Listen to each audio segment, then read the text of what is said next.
Oh my goodness. No, this is not clickbait. I have a crazy story for you. I have a massive update, personal experience, obviously anecdotal to me. It is called the Card Expo. Now, this was at Fredericksburg, Virginia, thrown by 703, which I have vended at some of their other shows. Fantastic. I'll tell you what, it was 650 plus vendors. I'm telling you, this was like Collecticon level. Incredible. Wow. The amount of liquidity in the building, the amount of whales walking around. Some of these kids, man, they're like 22, 23 years old. My hat goes off to them. I'm 36, I'm old. I got nothing but respect for these guys. I sold every single slab. Anything Pokemon, these people wanted. And is that because of PSA? I'm not sure. That's probably a big portion of it. But at the same time, they told me that they were willing to pay up to 90%. And they're selling for 110%. We need to talk about the details. Okay, so it's a 2-day show. By the way, it's been 6 days since I've seen all of you because I was gone on a family trip. I worked it, so we could do a family trip, but at the same time, it was business related, right? Really good for your taxes if you need to pay for a hotel and stuff. Anyways, oh my Lord. So this place was 80,000 square feet. I walked in and I was like, whoa. You know, I've been to Collecticon before. It was just like Collecticon size, man. I was like, holy crap. I've done big shows, but not this big. You know what I mean? So anyways, VIP hour comes around and there's this team. And my friend has told me about them. His name is Michael. Great dude, Ditto Deals, awesome. Love him and his team. They bought a whole square booth. This is the guy to talk to, the go-to. He always tells me, because he's done this for much longer than me in Pokemon vending, always have a percentage before you come into the show, because these whatnotters, these eBayers, and now these like digital online rip and ship thing, you know, where you like buy a slab and then if you don't want it, you sell it back to them. Those guys came. Oh my Lord. Anyway, so VIP hour, this is, you know, very expensive. You gotta pay like $100 to get in 1 hour early. I probably was there for 5 or 10 minutes. And this guy comes in with the Rolex that my friend Michael always tells me about. Look out for the guys with the Rolexes. They'll come around. And they said, hey, I know it's the beginning of the show. I would like to buy all your stuff right now. Can we work a percentage? I said, come back tomorrow because I would like to get market on some of these things. He said, how about 88% right now? I'll buy it all, everything. I said, wow, that is a really strong offer. I said, I'm gonna say no, because again, you know, we haven't even opened up the show. The line was insane, dude, insane. Wrapped around this 80,000 square foot. I heard it took sometimes an hour to get in. I don't know, because I was a vendor, right? But man, the amount of liquidity, the amount of money, you have to see this in real life. I mean, it was something else, man. It was a totally different experience than any of the other shows I've done. I've done a 703 show. That one was in Nova back in December, but the market was totally different back in December than it is now. This was insanity. PSA was there, Rare Candy was there. I mean, mega streamers there and YouTubers. And this was a big deal, bro. So anyways, if you're wondering, did collectors come around? I think there were certainly collectors that came around to my booth. I don't think any of them were interested in the slabs. The conversation, I can always tell because I've been vending comic books since I was like 15. You know, I'm not new to this. I've done a lot of collecticons, massive arenas and stuff. You know, I know when you're like a business person or a sales guy. Also because you could see like the badge says vendor. So I know who I'm talking to, right? Only one person lowballed me, a fellow vendor. He said, I'll buy 75%, I'll buy your whole booth. I said, brother, 75% in the bull run? Really?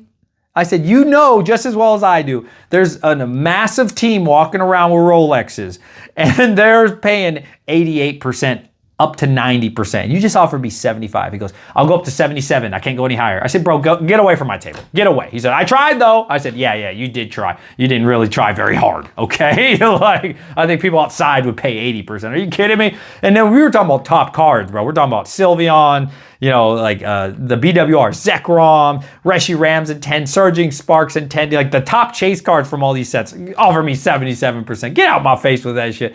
But anyways, really quick, the first day, I can't tell you how many teams came around. How do I know they're part of teams? Because I asked. Most of them didn't want to tell me, but there was one or two that told me. Now, I'm not going to say the exact website, but if you know Galaxy Grails, or you know sites like Galaxy Grails, we'll say that. They are sending teams. It is very real. I heard about this I've seen these type of teams. I've seen videos where people talk about these type of teams. But the guy that I did end up working with, he paid 90% for any slab. It didn't matter if it was CGC, didn't matter if it was tag, it didn't matter if it was like a junk card, bro. Like they would have bought something like this. I'm not even kidding. They bought common cards off me that were like CGC 9s. To be fair, it was like $20 things, it wasn't anything crazy. They would buy literally any slab for 90% under $200. So day one, the target for the team was to buy anything under $200 slab 90%. Like I said, this one guy, he did tell me, I said, why are you paying so high, dude? Like nobody's gonna buy this shit. He said, oh, we don't care because we sell these for 110% to the company. Again, I won't name that company out of respect for him. They're gonna buy anything. And they know on the other end, there's someone that's going to give them 20% gains for their website. So that way, when you lose, there's a prize, right? You guys have seen this. Again, like Galaxy Grail just comes to mind because that's what I always see Nostalgianomics on.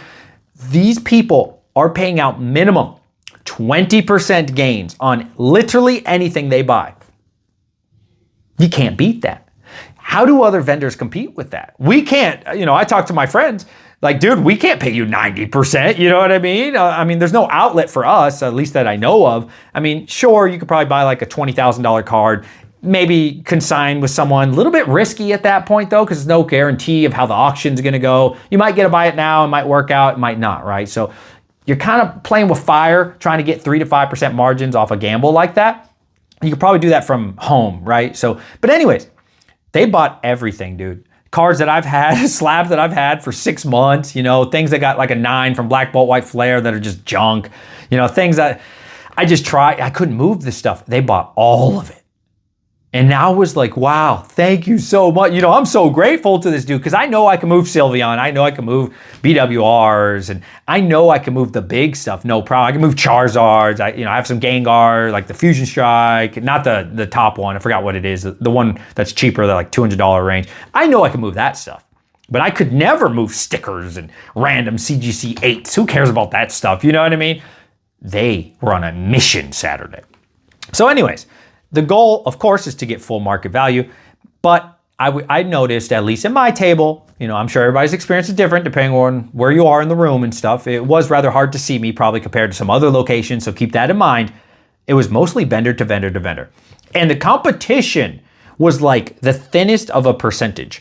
The highest I was offered from a fellow vendor, I think, was 86%, which isn't a bad offer, honestly. But in the back of your mind, when you know these massive dudes are walking around paying 88% minimum for junk, but up to 90%, why would you sell to vendors? Now I'm not saying a customer could do that. I'm saying if you're a vendor, there's no reason to sell to your neighbor. There's no reason to sell to these guys that have the signs that says buying now, because these guys are just walking around and they're buying the entire place. So I identified that pretty quickly due to VIP hour on day one being so incredible. So I know in the back of my mind, worst case scenario, I'm gonna get 88% even for garbage. So it was really cool because shows before that, I might only offer you 75% cash for junk, and if it's really something I don't want, I'm gonna offer you 70% because I just don't want it and I don't have an outlet for it. Nobody's gonna buy it off me. It's gonna become dead inventory, hence why I have a lot of dead inventory under $200 because nobody wants that shit, you know what I mean? But as soon as I saw that, and I know that they're gonna come back tomorrow, and they told me, they're gonna come back, I already know that anybody who brings something to my table, as long as I'm under 88%, the answer is yes. So this was great for the customer too, right? Because now they could normally probably only get 70, 75, maybe up to 80% for their slabs. They come to me and they say, hey, I'd like 85% for this. I already know in my mind, I'm making minimum 3%. And all I have to do is buy it, put it down, pick it back up and hand it to the next guy. And this was like an infinite money glitch.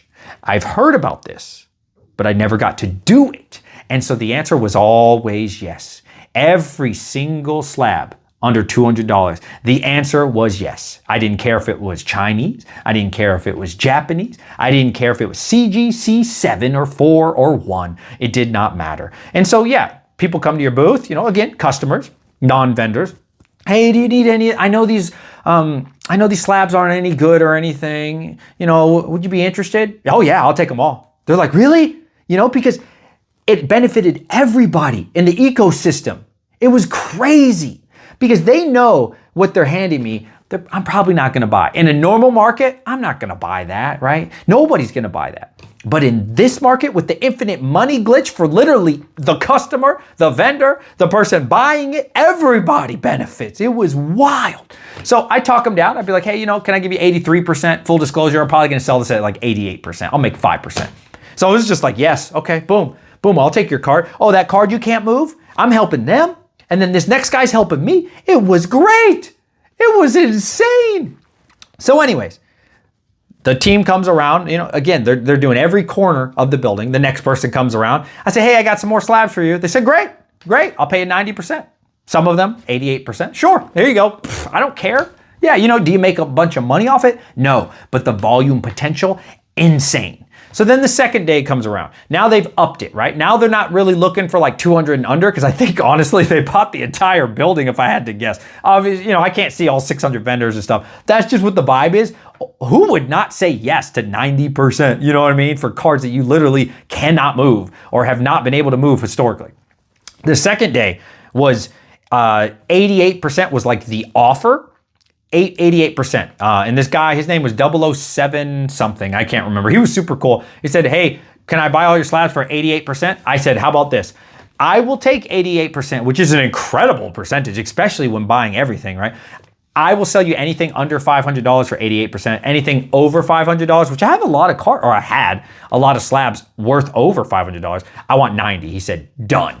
We shook on it. And then that's what he did, man. We priced it out. He used Card Ladder. I was using eBay. I know Card Ladder is probably better because it uses eBay plus other things. Does that benefit them? It could, depending on like how it goes. It could benefit me technically, but either way, right? I didn't care. You know, it's the second day. You guys know me. I'm a sealed store. That's what I do. That's my main focus, is selling sealed products, stuff like this behind me. That's what I do. The cards and stuff, that's just stuff that I graded myself for the most part. And then I've just opened with the kids and I'm just recouping some of that money, you know what I mean? Do I break even on it? It's hard to say, but wow, it was crazy. So anyways, well, I'm not gonna say the exact dollar number because, you know, Uncle Sam's probably watching or whatever, but it was a lot of money. So anyways, we make the deal, we shake on it, on the number, he calls up his dude, dude comes over with a briefcase, tons of cash, bro, opens up this, it was wild, bro, it was like some movie shit, or some shit I've seen on YouTube but never experienced. His teammate opens it, he takes out the stacks of all $100 bills. I'm looking at this, I'm estimating this gotta be hundreds of thousands, right? Drops me off my money, we shake on it, and he goes to the next booth, and he probably spends he probably spends 20, 30, 40,000 on that booth, goes to the next guy, 10,000, 5, and I'm just like, wow, like this is actually insane, you know, the amount of money in the room. And so I ate lunch with dinner with some of my friends. Like I said, Michael from Ditto and his team, man, super cool. Love these guys to death. And we're all talking about it, and we're like, damn, how do you buy things as a vendor right now? I get it. A lot of people on Instagram, you'll read the comment section. These people literally think that you can go out and buy a bunch of slabs for like 60, 70%. People genuinely think it, because they'll be on like the customer side in a lot of these Instagram reels when the vendor's like, no, I'm sorry, man, I can't go under 90, 92% because I'm paying 85, 80%. People in the comment section genuinely believe that like you could just go and just buy slabs at shows, man, for like 70, 60%. I don't know why they think this, but there ain't nobody gonna sell you at least not at a show this size. Maybe you could do that at your LGS locally. Maybe you do that at a small show. I am telling you, the amount of, I don't wanna say entitlement, because I get it. If you can get more money, do it. But there's people walking around. I'll never forget, this guy walked around with a Pokemon Center Phantasmal Flames ETB. And, you know, I don't like to go over 80%, but at a show, I'll go 85 for sealed. He said, do you want this? I said, sure, man. Yeah, I'll give you 80% cash right now. He said, just like that. He said, 92. I said, 92? I said, brother, I'm not giving you 92% for a sealed ETB. Like, the thing is, sealed did not sell well for me. Did I mention that already? I've had to film this video twice because a spam caller called. I'll say it again. I probably sold like 3 ETBs. It was terrible for sealed. It was all about the slabs, not the singles, the slabs. was the infinite money glitch for literally anybody. Like I said, the customer, the vendor, the person buying it, the person selling it to the company, whatever. It was an infinite money glitch. The sealed moved super, super slow. So I think maybe at the next show, if I ever did another show, I don't know if I would, but if I would definitely do another card expo or 703, I'll tell you that. But besides like really, really big conventions or shows, I probably wouldn't do anything besides like really big ones. I'm telling you, it was crazy, man. But going back to what I was saying, I'm eating dinner with the boys, and then I also watched Mason from Cardinal Video, how he was offering 85% in his YouTube video. He was getting laughed at to buy. And so it's like, damn, how do you buy anything right now as a vendor? I'm curious because I vend for fun, casually and stuff, because I have a bunch of cards that me and the kids just opened from master sets and graded on our own. But like, how do you be a full-time vendor? I don't know the answer to that, because people will laugh at you when you offer 85%. Like 85% is the worst thing in the world. 85% I thought was pretty freaking strong. A couple months ago, I'll tell you what. Now, to be fair, those are smaller shows. And ain't nobody paying you 85%. But as we're going into the 30th anniversary with the infinite money glitch, I don't know if the words got out to all the customers too. Don't you take anything under 88. Anything under 88 is like impossible. Good luck. You are a dumbass if you're selling under 87 or 88% right now. So we're talking, if they're thinking about their next show and stuff, I'm just so happy because I'm like, yes, I sold all my slabs. I'm done. Yes, I can go back to what I want to do. By the way, I want to buy collections with the money. So if you guys have any sealed product, 80%, let me know. I'll buy ETBs, booster boxes, ancillary products. I got to come down on the percentage because I really don't want those. I'll buy it if it's in your collection, you really want it. But I'm not paying 80% for that type of stuff. I'm ready to take the money and run, you know what I'm saying? And this bull run. Now, if I were you and you were doing a big show like Collecticon level, like it has to be like Collecticon level like this was, right? Dude, get as many slabs as you can. If you can get them for 83%, hell, maybe even 85, do it. Bring them all, buy them all, because these people, I'm telling you, dude, the infinite money glitch right now is something else. I don't know what else to say about that. I'm gonna do a video talking about how we did for the month. We did break 6 figures on the store, which is really awesome. We did that 2 months in a row, which is crazy. But now that I'm home, I need to go pack these orders, send them out, and then I need to buy some collections with the money. I'm super excited. More sealed product, the 30th anniversary. If you want me to react to that, let me know. If you made it to the end, put in hashtag gloom. Hashtag gloom. Then I'll know you watched everything. I appreciate y'all. It is good to be back. I'm ready to make more videos for y'all. Peace.